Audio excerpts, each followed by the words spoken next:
Nearly all the robots that have been developed so far are tools that are adjuncts to existing human faculties. There's been a coevolution between humans and their tools dating back to when our first ancestor, Homo habilis, picked up a rock 2.5 million years ago. And so robotic research is fascinating as a laboratory for exploring what remarkable creatures we human beings are.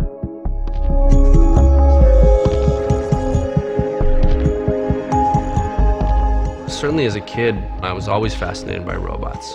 Robots and technology in general are an inevitable part of our culture. The public's perceptions of robots are shaped by entertainment and is filtered through motion pictures. Robots are portrayed as bad guys oftentimes because the unknown equals fear equals drama. The classical fear with regard to robots in science fiction movies is that they're going to become smarter than us and therefore they will dominate us, control us, we'll become their slaves. The villain side comes from the fact that they may replace us. It's like they're impersonating us, right? It's a crime to impersonate us. I think a lot of people watch too much television. There's a lot of things you can dream up in a sci-fi movie, but when it gets down to reality, it's a much more difficult task to make that kind of technology come to life. I think robots have such a bad rap. I love science fiction, but if I get one more shot of the Terminator, I think I'm going to scream. Rescue robots are saving lives. You're talking about much smaller robots that can come and rescue you after a disaster. Highly mobile, highly agile, very self-contained, and semi-autonomous. We use a lot of robotics in our daily life. A lot of people don't know that. They all think robot means that is Arnold Schwarzenegger's movie. That's not what it is. Heart surgery is a very precise surgery, and robotic assisted surgery is a phenomenal advance.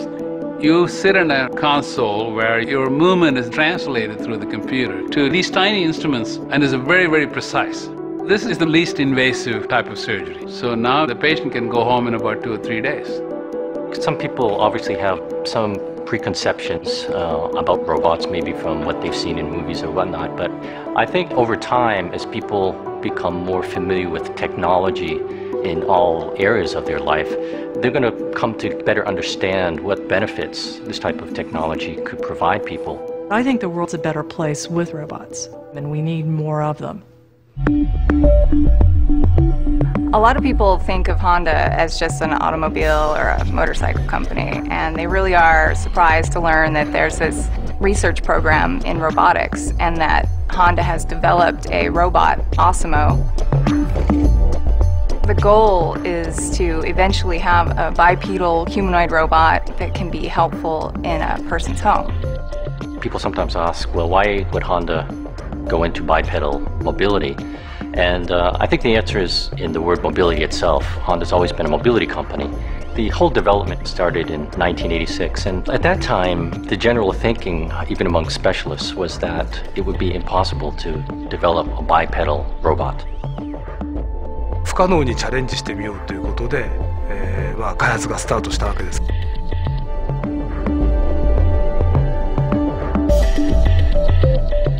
歩かせるまでに10年ぐらいかかってます。Attempting to replicate human motion is a remarkably challenging task. It's much more complex than we would ever imagine when we look at the idea of just stepping one foot in front of the other. In many ways, the robot walks like a toddler, back and forth, very carefully, slowly, and as the robot matures, hopefully we'll see this smoothing out of the movement. The mobility of Osimo has come so far, and all the research that went into Osimo is really bringing about some phenomenal technology, I think, that can be applied in other parts of Honda's business. One of the reasons why we have the most fantastic anti-lock brake system in the world comes from the endeavor of building a robot that can walk upstairs. This 20-some years of studying how to walk has provided Honda with a great insight into how to help people who are perhaps having difficulty walking with the walking assist device. 体重支持型歩行アシストはその名の通り、体重を支えることによってそのつけた人の足の筋肉と関節の負担を軽減します。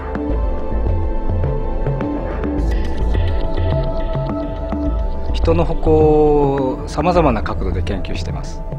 でその中で得られたのがそれはですね、人と機械っていうのは人と人と同じように信頼関係が必要なんですね。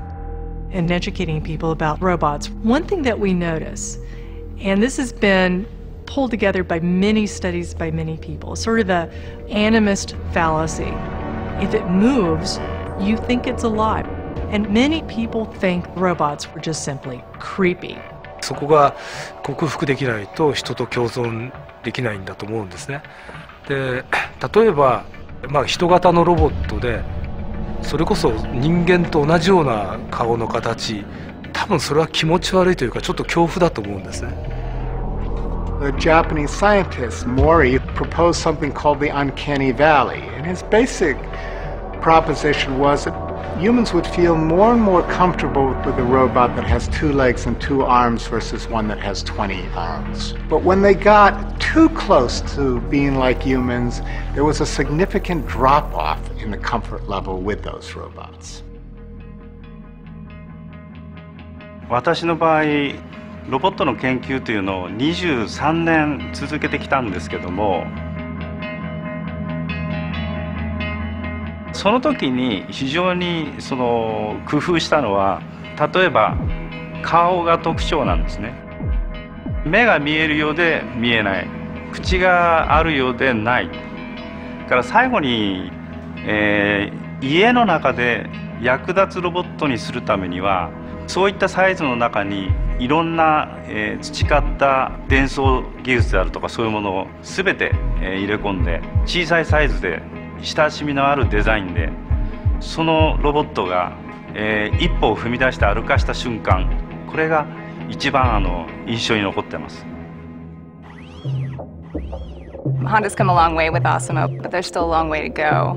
And now we're working on the artificial intelligence part of it, which is the next big hurdle. When Asimov becomes an autonomous entity walking around, engaging in all kinds of social interactions, what kind of faculties, what kind of sensors, what kind of systems of awareness would the robot have?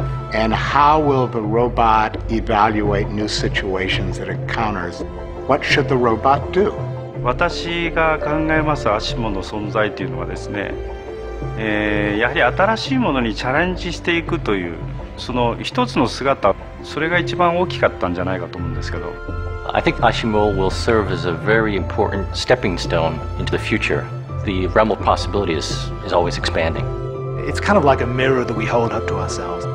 Whatever robots turn out to be will largely be a function of us and the decisions we make.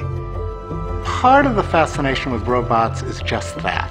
It's just another way of reflecting in a process of self-understanding, of trying to discern who we are.